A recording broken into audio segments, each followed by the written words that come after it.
aimables auditeurs de la radio pour tous, bienvenue dans Et nous.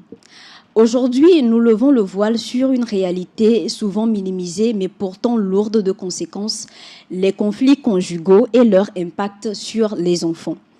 Trop souvent, ces répercussions sont restées invisibilisées, ignorées, voire banalisées, alors qu'elles façonnent le développement affectif psychologique des enfants. Et c'est précisément la raison pour laquelle nous en parlons aujourd'hui. Et le sujet est abordé avec Fred Abochi, coach éducatif, que nous avons le plaisir d'accueillir dans cette émission. Meshak Ignaro au micro. Monsieur Abochi, bienvenue. Merci, Meshak. Oui. Alors, on commence par les conflits conjugaux. Qu'est-ce qu'on entend par conflits conjugaux? D'accord, merci, Meshak. Alors, d'abord, je dis merci à Radio Djena pour la thématique, parce qu'effectivement, ça fait partie de la vie courante et ça, comme tu l'as dit, des répercussions sur les enfants. Alors, un conflit conjugal, c'est un conflit né d'une relation entre les deux parents. Alors, ce conflit peut avoir diverses causes, mais un conflit conjugal, c'est un conflit dans lequel les partenaires ou les protagonistes sont le papa et la maman sur des points divergents, sur les points sur lesquels les deux ne s'entendent pas ou les points sur lesquels les deux ont du mal à se comprendre et donc ça peut dégénérer et ça peut créer donc un conflit dans le foyer, un conflit conjugal. Oui. Merci pour l'exemple et l'explication que vous donnez. Au regard de ce que vous avez dit, on se rend compte que vous parlez des relations où le papa et la maman vivent ensemble. Est-ce qu'un conflit qui se passe dans une relation monoparentale où les époux sont séparés peuvent également impacter les enfants?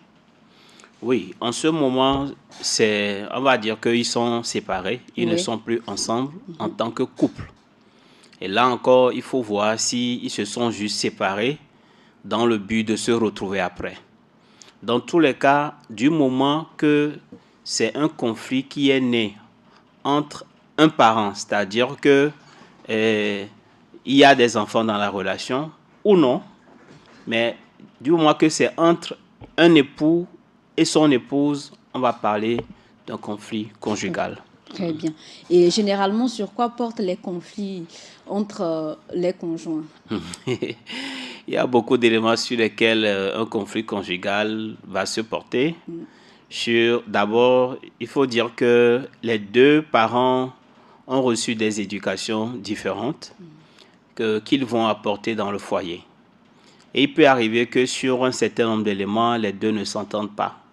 Que ce soit sur l'éducation des enfants, les deux peuvent avoir des points de vue différents sur l'éducation des enfants. Les deux peuvent avoir des points de vue différents sur la manière de gérer la maison, le budget de la famille, même sur des trucs banals. Parfois, le monsieur peut dire « je ne souhaite pas que l'eau reste sur la table, ça doit plutôt rester au niveau du congélo ». Et l'autre va dire « non, est-ce que ça pose un problème ?» Donc, c'est toujours le quotidien. Et ça peut aussi aller jusqu'au-delà, c'est-à-dire que la cause peut provenir aussi d'un point de vue sur la famille large.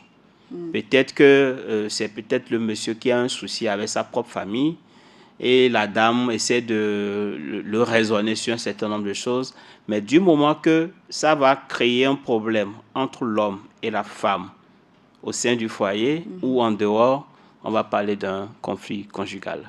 Très bien. Alors, à partir de quel moment un conflit devient d'abord nocif pour les conjoints? Alors, il faut dire que dès que les deux partenaires n'arrivent pas à faire ce que nous appelons la gestion émotionnelle et à pratiquer le pardon, ce qui veut dire qu'il y aura de la rancune dans la relation et donc la communication ne sera plus au rendez-vous. Et quand il n'y a pas de communication efficace dans la relation, c'est qu'il y a des non-dits, il y a des choses que chacun fait de son côté qui n'est pas partagé avec l'autre et ça peut avoir des conséquences vraiment désagréables au sein de la relation. Donc à partir du moment où la communication a cessé d'être dans la relation, c'est déjà nocif. Très bien. Alors, les enfants vivant avec leurs parents, vivant avec les deux conjoints, sont emmenés parfois à assister à des scènes de disputes, à des conflits. Quel est le regard? Comment est-ce que les enfants perçoivent les conflits auxquels ils assistent?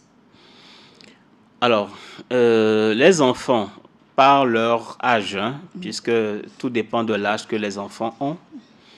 Alors, les enfants en général prennent position.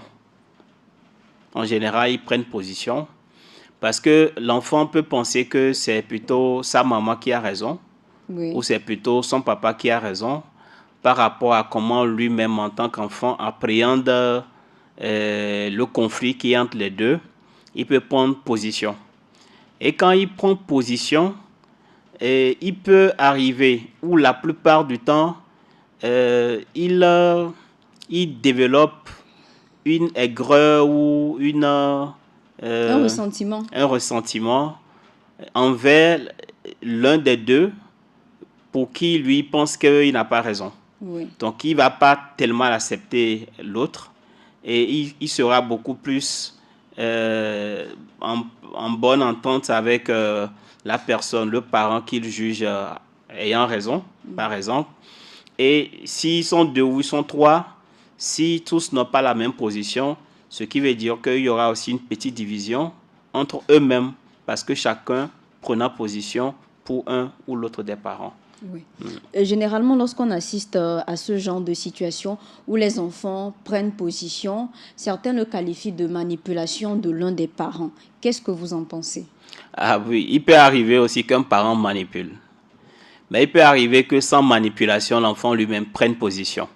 Alors quand par exemple deux parents discutent sur un projet, et je prends l'exemple, c'est-à-dire c'est peut-être que la maman dit par rapport à l'âge de notre enfant, aller le laisser tout seul pour aller au basket, ce n'est pas vraiment prudent.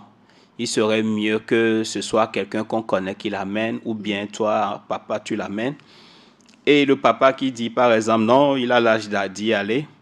Il n'y a pas de la manipulation, mais l'enfant regarde et analyse avec son âge et sa raison, la raison qu'il a, et il se dit que maman a raison.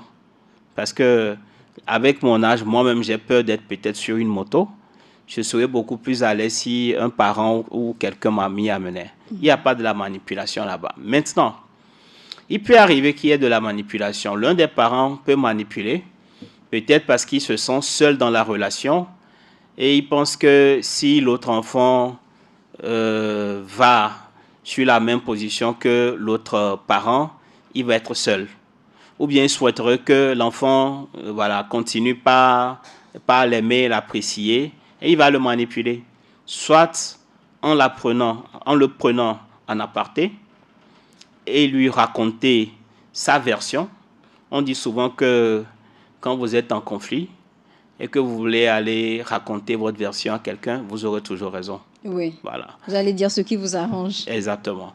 Donc le parent va dire à l'enfant sa version et c'est sûr qu'il aura raison devant l'enfant. L'autre aussi, s'il s'aperçoit que c'est ce qui a été fait par l'autre parent, il pourra aussi le faire. Donc ce sera de la manipulation. Ou bien un des parents va vouloir acheter des cadeaux à l'enfant, va l'amener quelque part et va le gâter pour lui faire comprendre que si il n'est pas sur sa position, il pourra perdre ses avantages. Donc ça, c'est de la manipulation qu'un parent peut utiliser vis-à-vis de son enfant. Il arrive également des situations où les enfants, voulant attirer l'attention ou recherchant l'amour de l'un des parents, va tenter de prendre position ou va tenter de prendre position envers un parent, même s'il sait que le parent n'a pas raison. Si, il peut arriver ça aussi. Et parce que les enfants, ils sont très observateurs. Ils connaissent les parents, ils savent comment les parents réagissent la plupart du temps. C'est comme un enfant qui a besoin d'acheter quelque chose et le matin très tôt, il va laver la voiture de son papa. Il lui dit, papa, ta chemise est très jolie. Il sait qu'en retour, derrière ça là, il y a quelque chose qu'il veut demander. Si le parent lui-même il est vigilant, il va lui dire, c'est sûr que toi, tu veux demander quelque chose.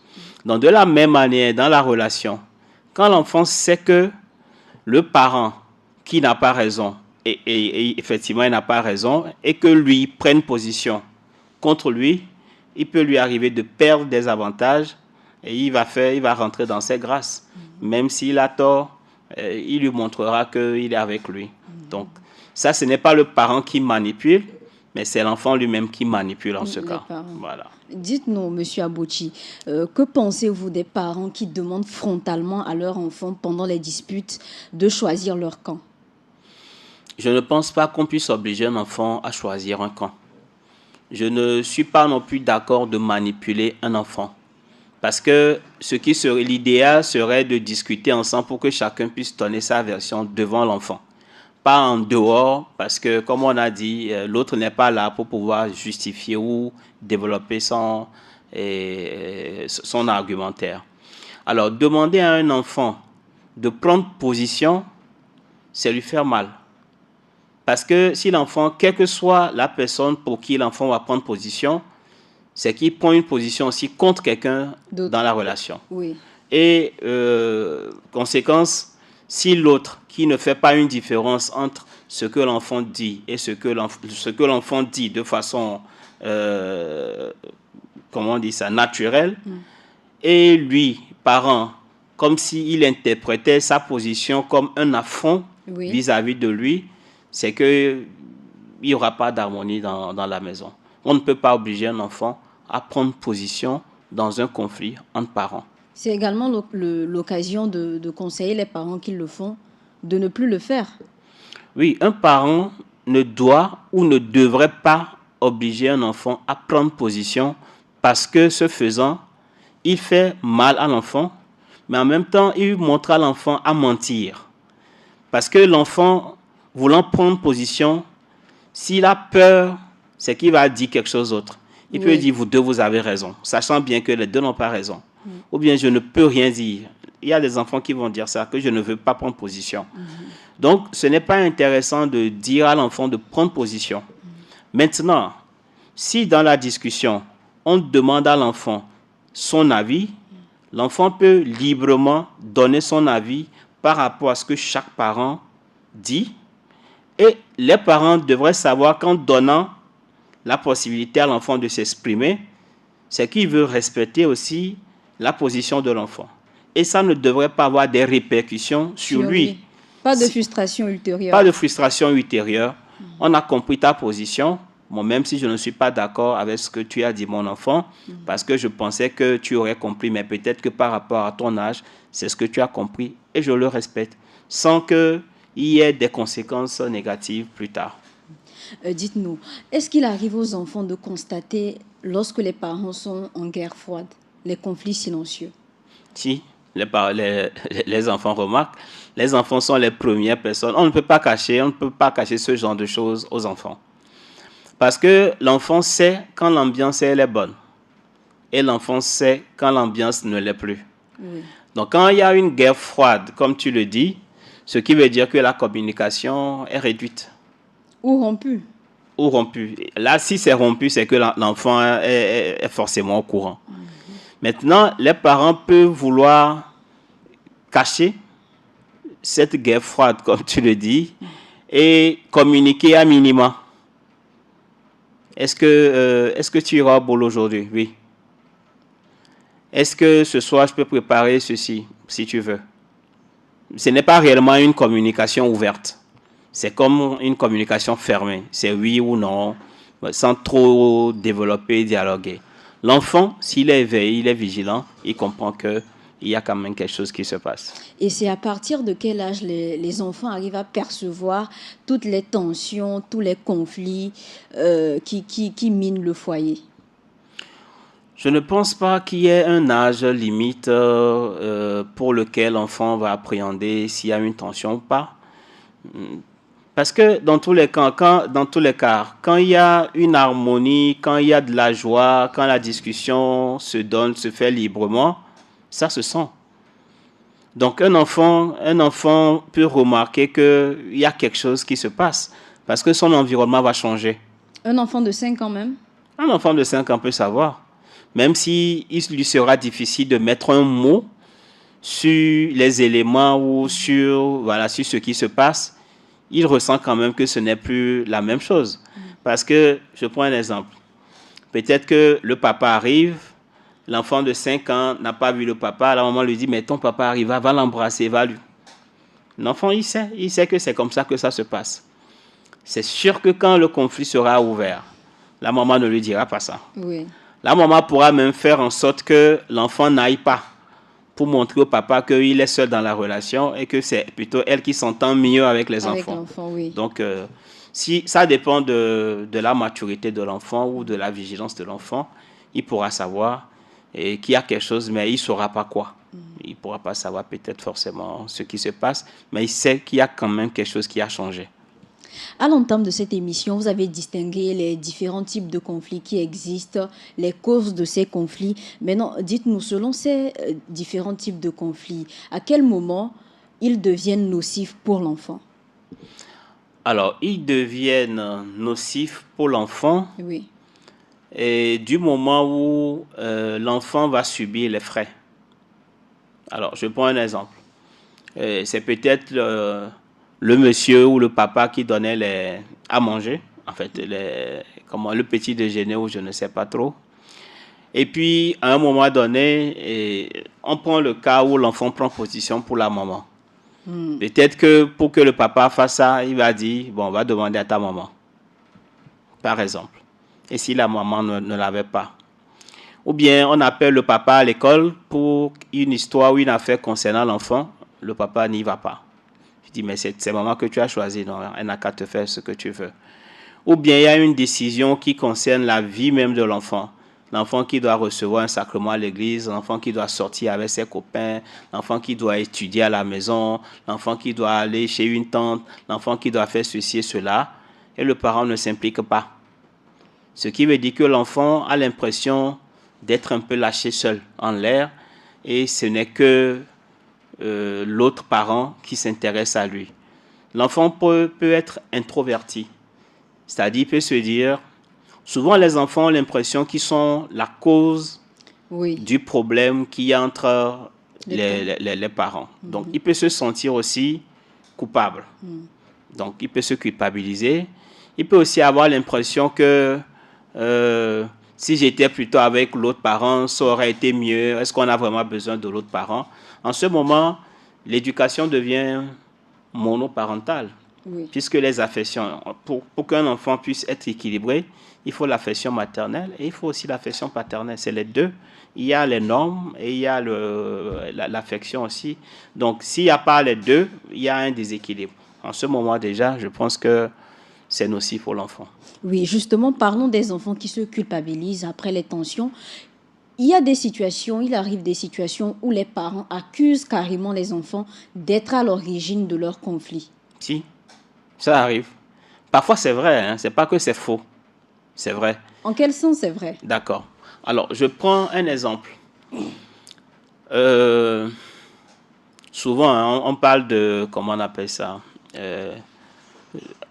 un parent masculin a souvent tendance à apprécier son enfant fille. Oui. D'accord? Et vice-versa. Les filles à papa. Les filles à papa et les garçons à maman aussi. Donc, il peut arriver que deux enfants se querellent.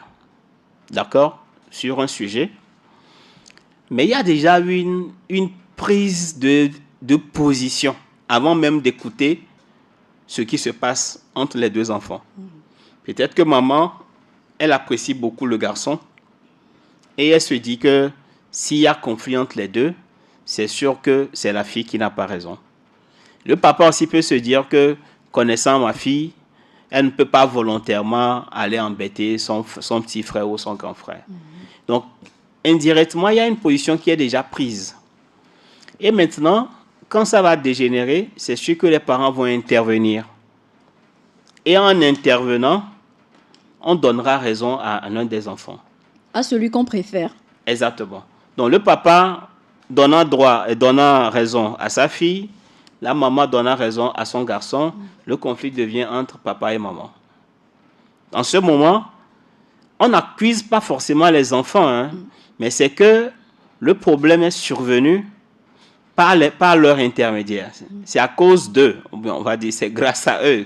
Ça dépend de là où on se trouve. Oui. Parce qu'il y a des conflits qui font du bien aussi pour progresser. Ah oui? Si, il y a des conflits pour avancer aussi. Vous y reviendrez après. Oui, on y reviendra. Oui. Donc, c'est par l'entremise des enfants que les deux parents maintenant vont rentrer sur le ring. Et finalement, les enfants même vont oublier qu'eux, ils ont eu des problèmes. Ensuite, on va les voir ensemble en train de s'amuser. Mais il y a cet écart-là qui est déjà là entre papa et maman. Et si les deux ne savent pas ce qu'on appelle gestion émotionnelle, ça peut durer longtemps avant qu'ils se remettent encore à communiquer. Oui. En tant que coach éducatif que vous êtes, est-ce que c'est bien pour les parents de dire aux enfants comme ça que c'est à cause de vous, nous nous battons tout le temps? Je ne sais pas si la manière avec laquelle tu le dis, est-ce que c'est comme ça qu'il faut le dire? Mais on peut faire comprendre à l'enfant aussi qu'il en est pour quelque chose. Parce que si il est inconscient, en fait, quand il n'est pas conscient que les actes qu'il pose pourront créer quelque chose, peut-être qu'il n'arrêtera pas de les poser, par exemple. Je pense qu'on peut leur dire, est-ce que vous faites quand même un lien entre les conflits que vous avez et ceux que nous avons en tant que parents? Peut-être qu'ils ne font pas forcément le lien. Est-ce que tu te rappelles que la dernière fois, quand tu as eu un problème avec ton grand frère ou avec ton petit frère, tu te rappelles que finalement, c'est devenu un problème entre papa et maman? Mais quand il réfléchit un peu, il se dit, ah oui, mais c'est vrai. Donc, si lui-même, il veut qu'il y ait une harmonie au sein de la famille, peut-être que lui aussi va faire un effort pour comprendre. Parce qu'en général, les enfants, ils ne veulent pas comprendre, ils veulent avoir raison. Oui. D'accord. Donc, en voulant avoir raison, et chacun voulant avoir raison, il y a toujours un conflit. Alors, si on leur apprend à gérer ce genre de choses, ça peut réduire ou du moins freiner un peu ces petits conflits qui entrent les deux parents. Donc, on peut leur dire et leur demander qu'est-ce qu'eux, ils pensent qu'ils pourraient faire pour éviter qu'il y ait fréquemment des conflits entre leurs parents. Et ils peuvent répondre. D'accord. Parlons toujours des parents qui ont tendance à culpabiliser les enfants pour leurs conflits. Il y a des cas où des mamans, je prends l'exemple précis des mamans, qui disent carrément « c'est à cause de vous, je suis toujours dans ce foyer ». C'est à cause de vous, je me bats toujours avec papa. Alors, dire ça comme ça... Oui. Et il y en a beaucoup qui le disent. Oui, c'est effectivement une accusation, mais c'est en même temps une attente de reconnaissance de la part des enfants pour plus tard. Alors, c'est à cause de vous que je suis toujours dans ce foyer-là. C'est-à-dire que si vous n'étiez pas là, si ça ne tenait qu'à moi-même, je suis déjà parti depuis. Longtemps. Oui. Bon, est-ce que c'est vraiment une accusation? Peut-être le temps utilisé. Ça peut être un conflit entre les deux parents sans forcément une intervention des enfants. C'est-à-dire que la cause ne relève pas des enfants, mais l'autre parent qui aurait voulu partir se dirait que si je pars, qui va éduquer nos enfants, qui va prendre soin d'eux, mais pas forcément que les enfants soient à la base de leurs conflits, des conflits parentaux. Je ne sais pas si tu comprends. Ils ne sont pas forcément à la base. Il peut aussi arriver que les enfants soient à la base et que la maman, en voulant défendre la position des enfants, se retrouve en conflit ouvert avec le papa. Et ne voulant pas partir parce que les enfants, le papa a dit, si tu pars, moi je garde les enfants. Soit si tu veux partir, tu pars, mais pas avec mes enfants. En ce moment, la maman va rester en se disant que c'est pour les enfants, c'est à cause des enfants. En ce moment, effectivement, c'est une culpabilité indirecte qu'elle est en train de prononcer envers les enfants. Et cette manière de faire ne va-t-elle pas agir sur les enfants? Si, ça agit toujours sur les enfants parce que en ce moment, puisque ça devient une manipulation, oui, les enfants vont se dire, c'est maman seule qui se bat pour nous. Si un jour je devenais quelqu'un ou quelque chose, ce sera pour maman. Oui. Parce que maman, elle se donne beaucoup, c'est elle qui fait des efforts, peut-être sans réellement comprendre le fond de l'histoire. Oui. Mais dans tous les cas, la manière avec laquelle la maman a procédé, l'enfant s'il n'est pas vigilant, il va se dire, maman se bat pour nous. Mais les enfants qui sont vigilants vont lui dire, maman, mais est-ce que c'est de notre faute si tu es là? Mais moi, je pense plutôt que pour avoir la paix, tu pourras peut-être partir. Nous, on peut se débrouiller tout seul. Il ne faut pas avoir peur pour nous. Et c'est là que tu déclares la guerre à ta mère. Je ne sais pas si c'est de déclarer la guerre à sa maman, mais si la maman n'a pas une idée derrière à la tête, l'enfant est en train de lui dire qu'il ne faut pas que son choix ou sa décision soit liée à ce que lui peut vivre dans cette relation avec son départ, qui pourra bien se débrouiller, que ce ne soit pas à cause de lui qu'elle va être malheureuse dans une relation, qu'il préfère faire face à son papa et qu'elle, en tant que maman, soit heureuse dans un autre foyer, par exemple. Il y a des enfants qui pourront dire ça à leur maman pour ne pas subir cette manipulation. Voilà. Revenons à la question des disputes et des conflits dans le couple. Revenons à la question des disputes dans le couple. Si les parents se mettent à se disputer seuls, sans que les enfants ne payent les frais, qu'ils se tapent dessus ou s'insultent, est-ce que ça peut avoir une conséquence sur les enfants qui ne sont pas du tout impliqués et comment cela agit sur le développement affectif? Alors, ça peut arriver, mais c'est différent. Les conséquences ne sont pas les mêmes. C'est vrai qu'il y a des parents, pour se disputer, ils préfèrent se retrouver seuls, sans crier devant les enfants. Ils veulent être seuls, quelque part où ils peuvent se décharger. Voilà. Il y a aussi des parents qui se disent, il faut que l'enfant sache que dans une relation, ce n'est pas tout le temps rose. Oui.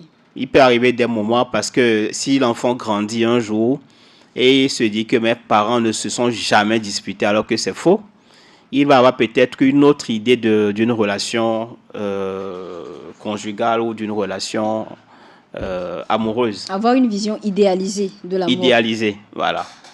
Donc, mais je pense réellement qu'il y a certaines disputes au cours desquelles l'enfant n'a pas besoin de prendre parti, d'être présent. Parce qu'il ne comprendra pas forcément tout de suite. C'est peut-être des conflits qui ont des causes antérieures, des causes très très lointaines. Donc l'enfant on ne peut pas tout lui développer pour qu'il comprenne. Donc il va constater que les parents, mais il ne comprend pas. En ce moment, les deux peuvent se retrouver quelque part, se décharger. S'ils veulent s'insulter, ils s'insultent comme ils veulent, mais pas devant les enfants. C'est mieux. Surtout quand les enfants sont tout petits. Qu'ils soient petits ou qu'ils soient grands. Bon, maintenant, quand ils sont âgés, ils sont eux-mêmes sont dans des relations. Même dans tous les cas, je pense qu'un conflit qui ne concerne que deux personnes devrait se résoudre entre les deux. Maintenant, à moins que les deux n'arrivent pas à s'entendre, on peut faire intervenir une tierce personne. Ça peut être aussi les enfants. Les enfants peuvent dire, papa, maman, on voudrait vous voir aujourd'hui si vous avez le temps. Papa est là, maman est là. Mais ça fait déjà un moment qu'on vous voit tout le temps en train de vous... Et ça, on ne comprend pas. Est-ce qu'il y a une possibilité, est-ce qu'il y a quelque chose que nous, en tant qu'enfants, on peut faire pour pouvoir réglementer cette histoire-là? Parce que ça commence par nous embêter un peu. Et en ce moment, c'est eux qui deviennent donc des interlocuteurs ou des juges pour écouter chacun des deux. Sinon, une histoire, une affaire qui ne concerne que deux personnes dans une relation, les deux devraient pouvoir en parler. S'ils n'y arrivent pas, ils peuvent faire appel à quelqu'un de l'extérieur ou quelqu'un de l'extérieur qui a remarqué que ça ne va pas, peut aussi les inviter à discuter avec eux. Maintenant, pour un enfant qui a vécu dans un foyer où les disputes étaient monnaie courante, est-ce que cet enfant-là peut manquer à l'âge adulte de l'intelligence émotionnelle ou de la maturité sentimentale? Oui ou non. Oui ou non. C'est-à-dire que la psychologie de l'homme ce n'est pas comme une machine. Je prends un exemple. C'est-à-dire, vous allez dire à un enfant, par exemple, tu seras nul, tu n'arriveras absolument à rien du tout, et il va croire, et ça va lui arriver. Il dira, papa a dit que je n'arriverai jamais à rien, quels que soient les efforts que j'aurai à faire, ça ne donnera jamais rien du tout. Mais qu'un autre enfant va dire, je vais montrer à papa que ce qu'il raconte est faux. Je vais me battre pour lui montrer. Donc ça veut dire que la même parole que vous allez prononcer envers l'enfant peut ne pas être interprétée ni travaillée de la même manière par l'autre aussi. Alors, maintenant, c'était quoi la question déjà? Oui, c'était de savoir si un enfant qui a grandi dans un foyer... Est-ce que ça peut avoir... Oui. Oui. Alors, si son modèle, parce que les enfants, leur modèle, en général, leur modèle, c'est les parents. Oui. Parce que c'est eux qu'ils ont vu. Et vous allez voir des personnes âgées ou adultes qui disent, ah, c'était maman mon modèle, hein, elle était toujours calme, posée, voilà, c'est son modèle. C'est vrai que si ce foyer ne réussissait pas et que c'est toujours des conflits ouverts tout le temps, l'enfant peut se poser la question de généralisation pour se dire, est-ce que c'est comme ça les foyers conjugaux? Est-ce que c'est à ça que je veux aussi faire face un jour quand je serai grand? L'enfant peut se dire qu'il ne veut pas se marier. Si, il peut prendre cette décision de ne pas vouloir se marier parce que ce qu'il a vécu au sein de la famille, et ça l'a beaucoup marqué. Il y a des parents qui en viennent aux mains. Hein. Oui. Et donc, parfois, c'est tellement violent que ça reste longtemps dans dans la mémoire de l'enfant et peut lui faire prendre une décision par rapport à cela. Alors, il peut aussi arriver que de cette relation conflictuelle qui est une conséquence négative sur l'enfant, par exemple. Que l'enfant soit obligé d'aller à l'internat, que l'enfant soit obligé d'aller chez une tante, que l'enfant, parce que les deux, c'est tellement... que l'enfant n'aura pas une bonne image de la relation de couple. Donc, inversement aussi, quand c'est bien, quand il y a de l'harmonie, l'enfant se dit, je ferai la même chose aussi avec mes enfants. Ou avec la femme que j'aurai, je ferai aussi la même chose. Justement, il y a un risque de reprendre le même schéma.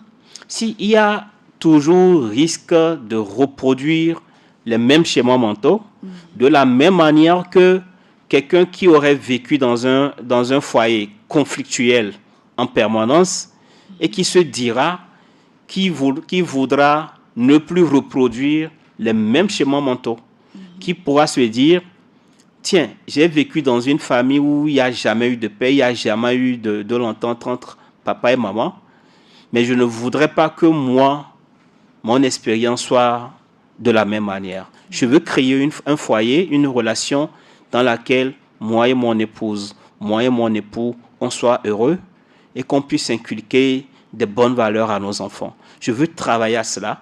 Et peut-être que ce monsieur ou cette dame va rechercher dans ses partenaires ou dans son partenaire certains critères qui répondent à cette harmonie qu'il voudrait ou qu'elle voudrait voir. Donc, en ce moment, c'est qu'il veut éviter de reproduire les mêmes schémas mentaux dans lesquels lui-même il a évolué. Donc, les deux sont possibles. On peut vivre dans un foyer où il y a beaucoup d'harmonie et aller créer un foyer conflictuel. On peut vivre dans un foyer conflictuel et prendre la décision de créer un foyer harmonieux ou être dans un foyer conflictuel, créer aussi un foyer conflictuel, être dans un foyer harmonieux, créer un foyer harmonieux. Tout est possible. Ce qui est beaucoup plus probable. Ce qui est beaucoup plus probable, c'est de vivre dans un foyer harmonieux parce que c'est ce qu'on a vu et qu'on puisse le reproduire, ou vivre dans un foyer conflictuel et le reproduire. Les deux ont beaucoup plus de chance ou de possibilités.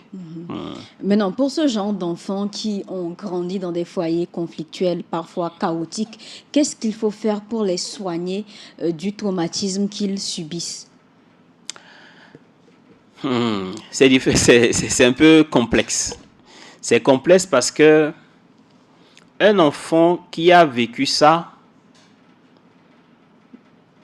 ne souhaite pas souvent le montrer. Généralement, c'est comme ça. Même si certains qui connaissent les séquelles, qui connaissent les symptômes, pourrait dire, ah, cet enfant manque de ceci, manque de cela. Tout le monde peut ne pas voir.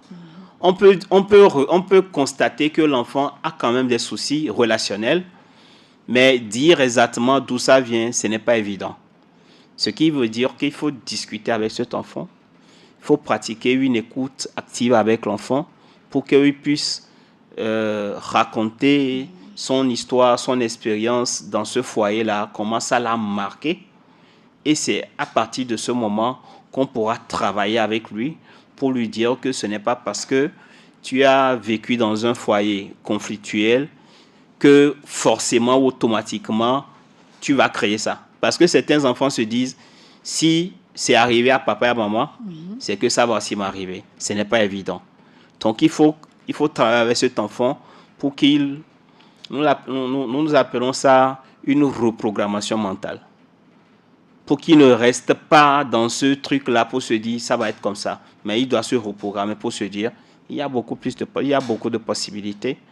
D'accord? Donc, j'ai vécu ça, donc je connais cette expérience, j'ai connu les conséquences et je prends aujourd'hui la décision de ne pas reproduire ça parce que c'est amer. Ce que j'ai vécu, ce n'est pas intéressant.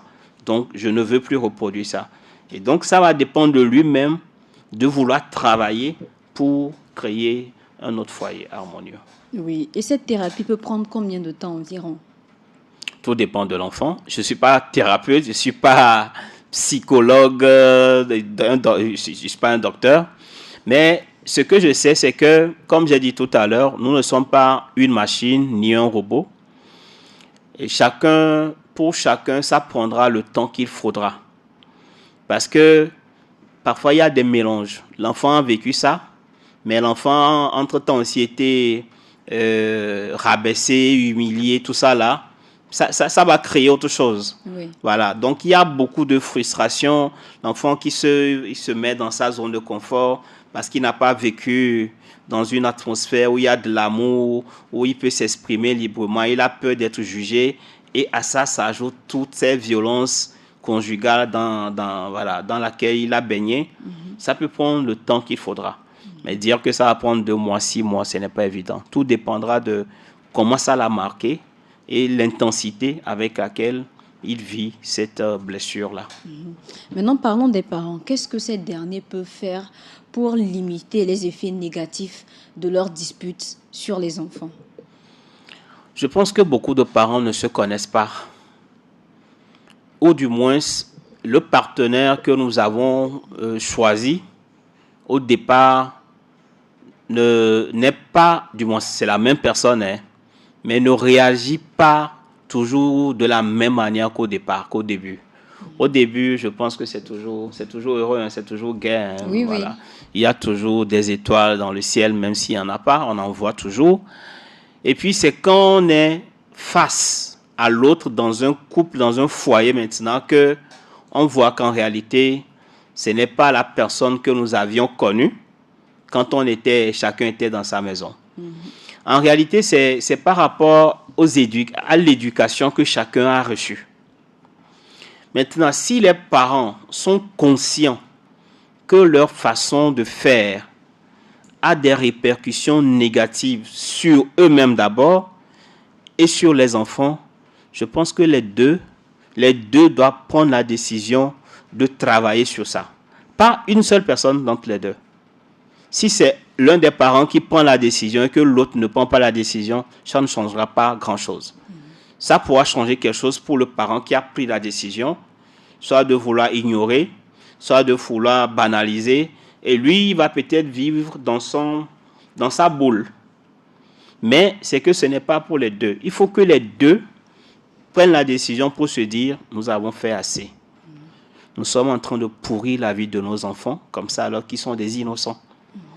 Alors, je ne sais pas comment tu comprends les choses, mais je comprends que tu peux faire ce choix-là et on peut être aussi tolérant dans la relation parce que ce que moi je comprends ou ce que j'ai vécu, c'est différent de ce que toi tu as vécu. Alors, je propose que pour prendre des décisions, qu'elles ne soient pas publiques vis-à-vis des enfants, qu'on puisse discuter ensemble. S'il y a des décisions qui vont avoir des répercussions sur la vie des enfants, je propose qu'on en discute en off pour qu'on ne montre pas nos désaccords devant les enfants. Oui. Alors, qu'est-ce que tu en penses? Ils vont prendre des décisions, ils vont prendre des dispositions pour éviter cela aux enfants. Mais il faut que ce soit les deux, pas une seule personne. D'accord. Alors, un dernier mot à l'endroit des adultes, des personnes déjà adultes qui ont été impactées par les disputes et les conflits familiaux. Alors, si j'ai un mot pour eux, je pense que j'ai 2 ou 3 mots pour eux. Je constate que beaucoup de personnes évoluant dans des couples sont blessées, ont des blessures intérieures, parfois très graves, mais ignorées.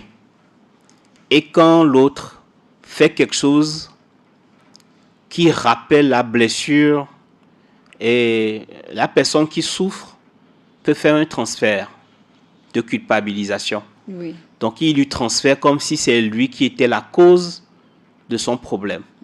Même quand les deux regardent un film ensemble, et que si c'est la femme qui est blessée, et que la femme voit un monsieur dans le film qui agit d'une manière négative, en même temps, elle peut prendre en affront son mari, Oui. comme si c'était lui qui posait l'acte. Je veux d'abord dire aux personnes qui sont blessées, avant de rentrer dans une relation ou blessées dans la relation, de prendre d'abord la décision de travailler sur elles-mêmes. De voir, si ce n'est pas un psychologue, de voir un coach de vie. Je suis coach de vie, hein, pas éducatif forcément. L'éducation rentre aussi dans la vie. De rencontrer quelqu'un qui puisse les écouter. Parce que ce sont des personnes blessées, mais qui n'ont pas suffisamment été écoutées. Et quand elles entrent dans la relation, une moindre chose leur rappelle la blessure. Et ça crée de la rancœur, ça crée un manque de communication, ça crée des prises de position et ça dure. Ça, c'est pour les personnes âgées. Deuxième chose aussi pour les personnes adultes, peut-être déjà dans la relation ou en cours d'être allé dedans, c'est de faire en sorte de mieux connaître son partenaire. Le partenaire, ce n'est pas forcément celui qui te dit « Oh tiens, 20 000 francs, ça ne fait rien ». Et quelqu'un qui jette son sac et dit « Non, je vais ranger ça ». On range ça quand on a commencé. Quand on est dans la relation à fond, à deux, dans une même maison, il a jeté ça une fois, tu as ri. Deuxième fois, tu as souri. Troisième fois, ce n'est pas évident. Ouais. Donc, le temps va changer. Donc, les deux doivent faire l'effort de connaître aussi leur partenaire, de savoir ce qu'il aime, ce qu'il n'apprécie pas. Mais c'est ce qu'il aime qu'il faut lui faire beaucoup et ce qu'il n'aime pas, il faut éviter de lui faire. On ne dira pas à une dame, pourquoi tu te fâches tout le temps comme ça, tu ne peux pas gérer tes émotions, alors que c'est toi, par exemple, qui crée ça. Oui. Et toi, tu ne fais pas l'effort de ne pas créer, mais tu demandes à l'autre de gérer.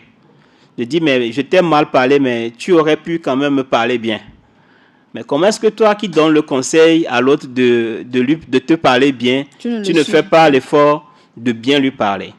Donc si ce travail-là ou ces petits exercices ne sont pas faits, c'est sûr que les enfants paient la plupart du temps les conséquences de nos choix. Merci. Merci à vous, Fred Abochi. Merci d'avoir répondu à notre invitation. Je rappelle aux auditeurs que nous avons parlé de l'impact des conflits, des disputes conjugales sur les enfants. Merci de nous avoir suivis. C'était tout pour aujourd'hui. À très vite pour un nouveau numéro. C'était Méchac Niaro au micro. Au revoir.